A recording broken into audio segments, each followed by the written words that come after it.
Okay girls and boys, यहाँ पे हम ये डिस्कस करने लगे हैं कि एटम का स्ट्रक्चर कैसा होगा, उसमें प्रोटॉन्स, न्यूट्रॉन और इलेक्ट्रॉन्स को डिस्कस करेंगे विद दिस सिंपल एक्टिविटी। यहाँ पे हम ऐसे करते हैं कि ये जो लाइट पिंक कलर की एक ये बॉल है या एक स्ट्रक्चर है, इसको हम कह देते हैं ये क्या है? प्रोटॉन। क्या है? प्रोटॉन। अच्छा, प्रोटॉन न्यूक्लियस के अंदर होगा या बाहर होगा? अंदर होगा। तो हम ऐसे करते हैं, इसके अंदर सपोज 4 इस तरह की बॉल्स जो हैं वो लगा देते हैं लाइक दिस। ठीक है, अब आपको पता है न्यूक्लियस 2 चीज़ों से मिलके बना हुआ है, 2 सब एटॉमिक पार्टिकल से मिलके बना हुआ है।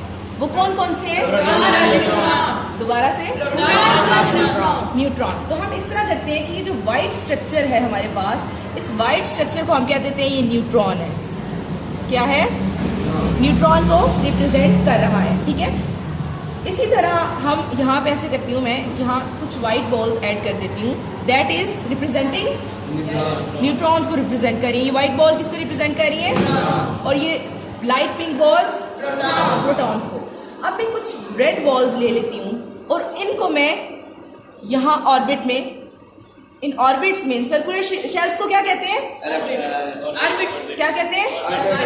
इस एक खास रास्ता जिसके अंदर इलेक्ट्रॉन जो है वो मूव करता है, उसको हम क्या कहते हैं?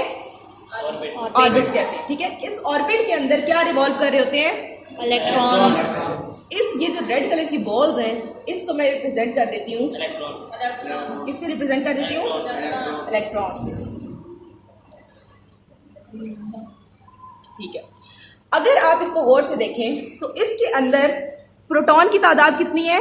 4। ये जो बल्कि यहाँ पे हम लिख लेते हैं, यहाँ पे ये प्रोटॉन की तादाद कितनी है? 4। न्यूट्रॉन्स की तादाद कितनी है?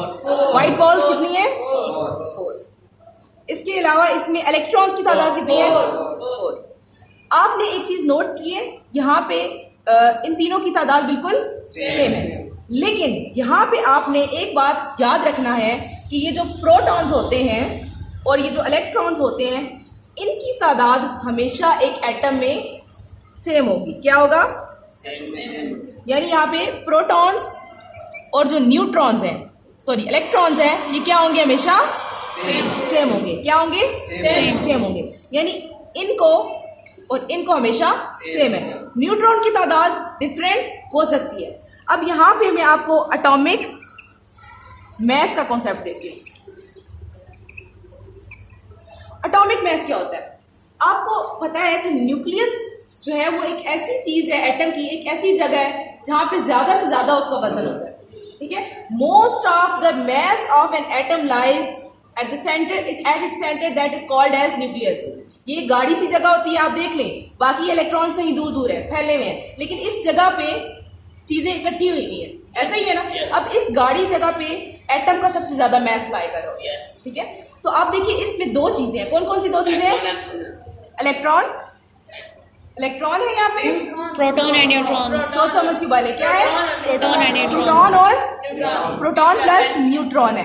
तो जब मैस का जिक्र आएगा, एटॉमिक मैस का जिक्र आएगा, जब भी आपने प्रोटॉन और न्यूट्रॉन की तादाद को क्या कर देना है? जमा कर देना। अब ये देखें, ये 4 और 4 8, ये न्यूट्रॉन, ये इसको देखें और इसको देखें, 4 और 4 काउंट कर लें, 1 2 3 4 5 6 7 8।